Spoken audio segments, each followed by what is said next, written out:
So that's the million-dollar question, assigning the blame. The revolutionary solution to that credit assignment problem needed two things: the right choice of activation function and a brilliant application of basic calculus. So let's start with the function.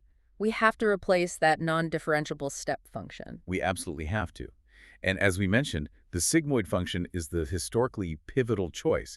It's that smooth S-curve. Right, and it gives us that smooth transition and lets us calculate the derivative, which is the slope of the curve at any point. Exactly. And when the neuron is highly saturated, the output is close to 0 or 1, the slope is nearly flat, the derivative is near 0. But if the neuron's in the middle, near 0.5, the slope is steep and the derivative is high.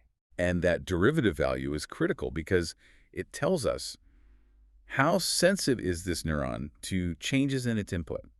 If it's already saturated with a flat slope, changing its weights won't affect the output much, so we shouldn't change them very much. But if it's on that steep part of the curve, it's highly sensitive, and small weight changes will have a big impact.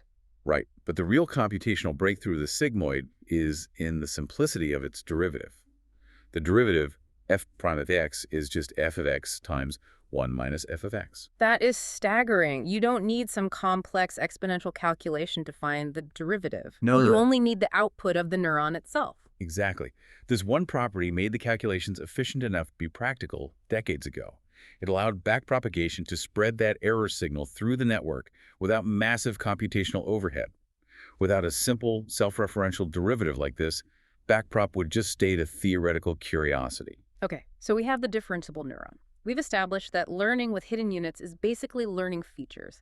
Now, what about the setup before we start training? The initial step is so crucial.